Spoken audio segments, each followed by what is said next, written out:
140हून अधिक तरुणींना प्रेमाच्या जाळ्यात अडकवून लाखोंची फसवणूक.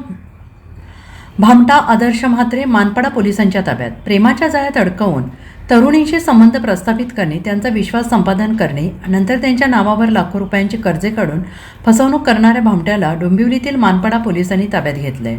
आरोपीचं नाव आदर्श म्हात्रे असं आहे. यापूर्वी त्याला नवी मुंबई पोलिसांनी अटक केली होती. पनवेल परिसरात राहणारा आदर्श म्हात्रे सोशल मीडियाच्या माध्यमातून तरुणीशी संपर्क साधत असे. सुरुवातीला मैत्री करून तो त्यांचा विश्वास संपादन करायचा, त्यानंतर प्रेमसंबंध निर्माण करून संबंधित तरुणींच्या नावावर विविध बँकांमधून कर्ज काढल्याचा आरोप त्याच्यावर आहे.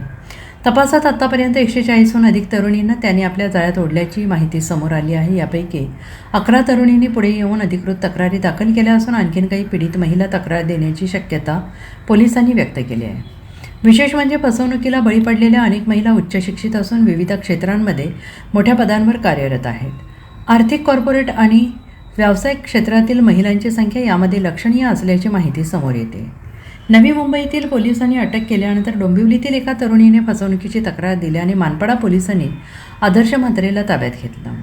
त्याच्या विरोधातील गुन्ह्यांचा तपास सुरूच असून आणखीन पीडित महिला पुढे येण्याची शक्यता असल्याने फसवणुकीचा आकडा वाढण्याची शक्यता व्यक्त केली जाते. या प्रकरणामुळे सोशल मीडियावरील ओळखी आणि ऑनलाईन नातेसंबंधाच्या माध्यमातून होणाऱ्या आर्थिक फसवणुकीचा गंभीर मुद्दा पुन्हा एकदा समोर आला आहे.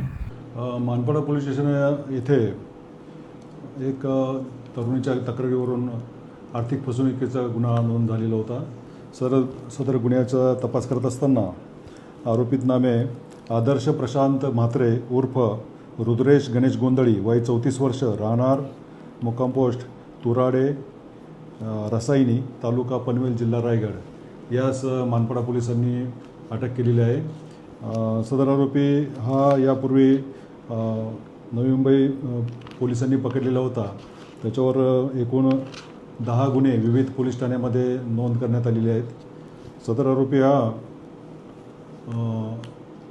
मॅट्रिमोनियल साईटवरून तरुणींशी संपर्क साधतो आणि त्या माध्यमातून त्यांच्याशी मैत्री करून त्यांच्याच मोबाईलवर ॲप्रुव्हल लोन मंजूर करून घेऊन सदर रक्कम स्वतःकडे वळवून घेतो आणि अशा प्रकारे तो आर्थिक फसवणूक करत आहे. किती मुलींच्या आतापर्यंत समजला आहे?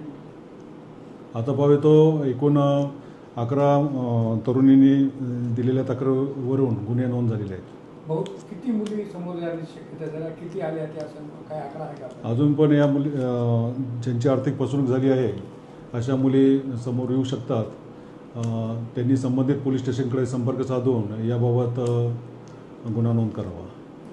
ब्युरो रिपोर्ट SBN मराठी, कल्याण.